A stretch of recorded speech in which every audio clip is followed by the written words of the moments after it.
What's up, Jaguars? How you doing? Mr. Crowder here, ready to walk you through kind of what we're going to do this week. And we're going to start off with a writing prompt, for lack of a better word. You could think about it as like a journal entry or like a reflection. But we've read quite a few things this quarter so far. We've read four different things this quarter. And I wanted to go through each of them and then ask you to pick which one is your favorite so far and why. That will be your prompt for today. Is you got to be able to tell me why it's your favorite. So, and I'm only counting like the main texts. So we're going to start with Barrington Irving, Pilot and Educator. If we remember, Barrington Irving overcame crime-ridden neighborhood, poor schools, taught himself how to fly using a $40 video game simulator, turned down a college football scholarship, and really took charge of what he wanted to do with his life, and really worked hard to overcome those things, and is not satisfied with what he's been given in life. He constantly seeks more. He wants to keep achieving. And the reason why we have this piece in this unit when we're talking about when is it right to take a stand is because Barrington Irving should inspire you to take a stand for yourself, first of all, in that he didn't settle. And I think that's one of the biggest things that most people have a problem with in life is that they just want to settle sometimes. It's good enough. And I personally don't prescribe to that. And Barrington Irving didn't prescribe to that. He overcame things and he stood up for himself. And so that's the first thing we read. And that's kind of your main takeaway for that. The next thing we read was this opinion piece, argumentative text called Three Cheers for the Nanny State.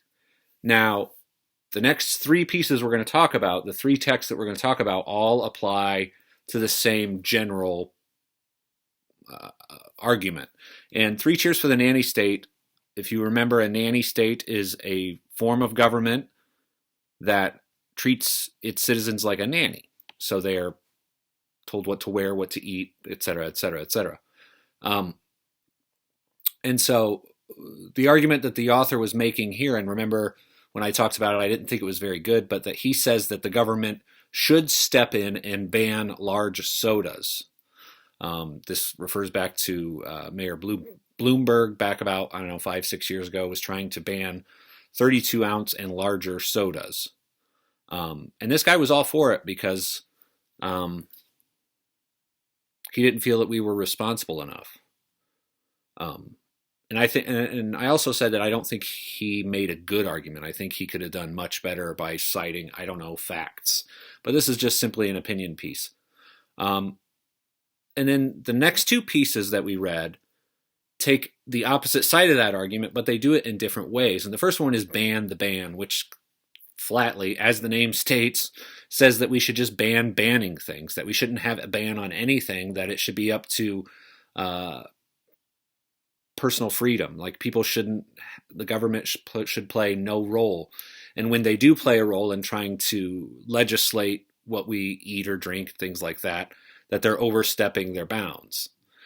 And then the second piece, the companion that went with that, is called Soda's a Problem, but, and that one also thought that we shouldn't ban sodas, but it presented the argument in a way where the author advocates for more education, that people need to be made aware of things that are bad for them, like eating fast food or any other kind of thing like that, large sodas, that people haven't been taught that those things are really bad for them. So that's a quick rundown of kind of what we've read.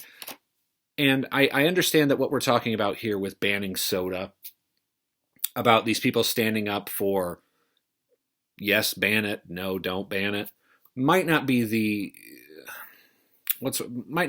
biggest, most important stand to take in the world, but it's just providing you an example of people actually taking a stand and presenting their case, just using their opinions. There are some facts in some of the texts, but they're really not anything that gives it a concrete yes or no. So what I'm asking for you guys to do today is your writing prompt, and that's how it's listed in your assignments, is to tell me which of these pieces, these texts that we read and we've discussed, are your favorite and why. And you need to be sure to do that in 3 sentences for me. If you have any questions, you know where to find me, guys. I hope you have a great day. I'll see you later. Bye-bye.